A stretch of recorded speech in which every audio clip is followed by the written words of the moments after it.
just to follow up on that, your trip here to Istanbul and joining this conference, what is the significance of this conference, especially Muslims, Christians organizing such an event together for both circles?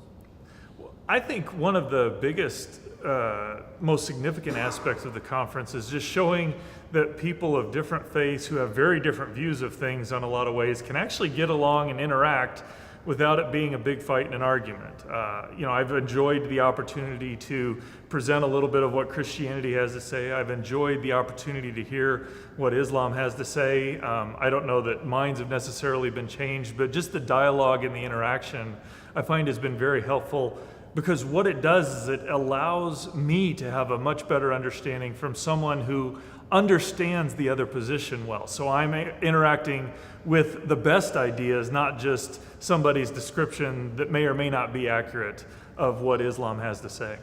Wonderful. And I wanted to say, how will it be perceived by the Christian world in terms of working together like this? There's going to be a range of reactions. I think there are going to be some who would look and say, well, why would you even be talking to Muslims? Why would you go there? Aren't you supporting what they have to say?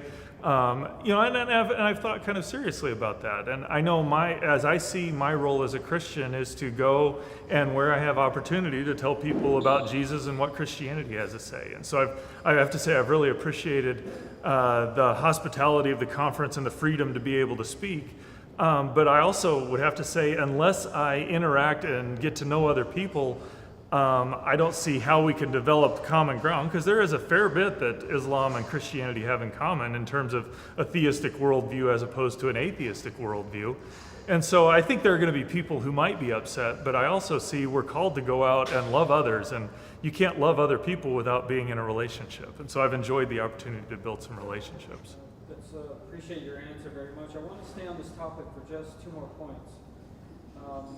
Do you think it is necessary to organize these kinds of events going forward, talking about the evolution hoax and also the fact of creation? And if so, what can be done more?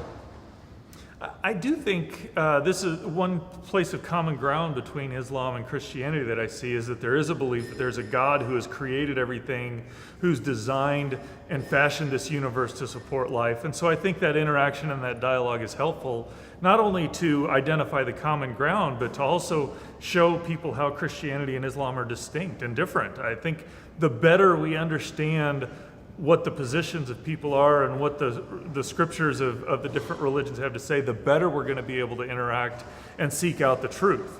And so I think that's important. I think hosting conferences where that interaction can happen is important, and I hope to see more of this in the future.